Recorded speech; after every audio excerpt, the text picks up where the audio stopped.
இயேசுவின் கடைசி நொடிகள். உலகத்துக்கு சொல்ல வந்த மிக வலிமையான செய்தி.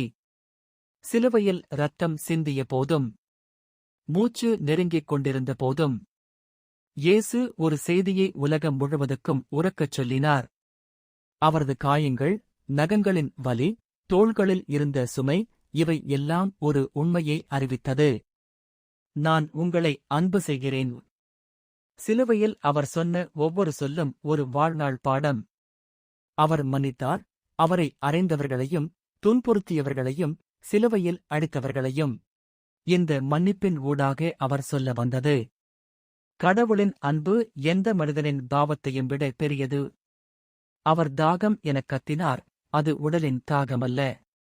உலகமே கடவுளின் அன்பை அறிய வேண்டும் என்ற தாகம். அவர் தாயே சீடனுக்கு ஒப்படைத்தார், உலகுக்குச் சொல்வது, ஒருவருக்கொருவர் கவனித்துக் கொள்ளுங்கள். இறுதிச் சுவாசத்தில் அவர் சொன்னது, அது நிறைவு பெற்றது. அதன் அர்த்தம், நீங்கள் மன்னிக்கப்பட்டீர்கள். உங்கள் கடந்த காலம் முடிந்தது. புதிய வாழ்க்கை தொடங்குகிறது. இயேசுவின் சிலுவை தண்டனைக்கான இடமல்ல. அது அன்பின் உச்சக்கட்ட வெளிப்பாடு. உலகை மாற்றும் ஒரு செய்தி. அவரின் தியாகம் நமக்கு சொல்லுவது, எந்த நிலையிலும் கடவுள் உங்களை விடமாட்டார். உங்கள் மதிப்பு உங்கள் தோல்வியால் இல்லை, கடவுள் கொடுத்த அன்பால். இந்த செய்தியை கேட்க வேண்டிய ஒருவர் இன்று இருப்பார். அவரிடம் இந்த அன்பை சேர்க்க இந்த செய்தியை பகிருங்கள்.